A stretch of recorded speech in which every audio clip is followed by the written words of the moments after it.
Hello, I am Ji-Eun Lee. Today, we'll discuss a medial synovial fold of the PCL. Let's begin by visualizing the medial aspect of the PCL. I want you to imagine a line drawn from the lateral end of the medial femoral condyle to the medial intercondylar tubercle of the tibia. Now, let's look at a coronal image. You'll notice the ACL in aqua color and the PCL in green. In this case, we don't see any structures exceeding the medial border of our imaginary line.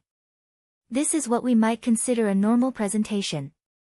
However, I'd like to draw your attention to another coronal image, this time showing the medial synovial fold of the PCL.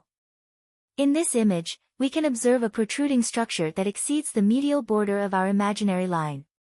When we switch to the axial image, this protrusion might even resemble a displaced meniscal fragment.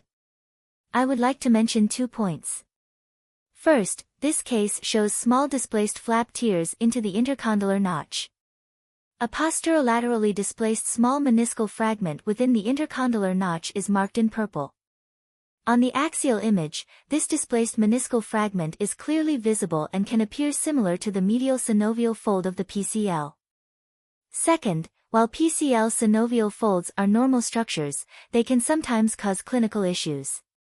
If a patient experiences pain due to entrapment of the fold, surgical excision may be necessary. This brings me to a crucial point for your clinical practice.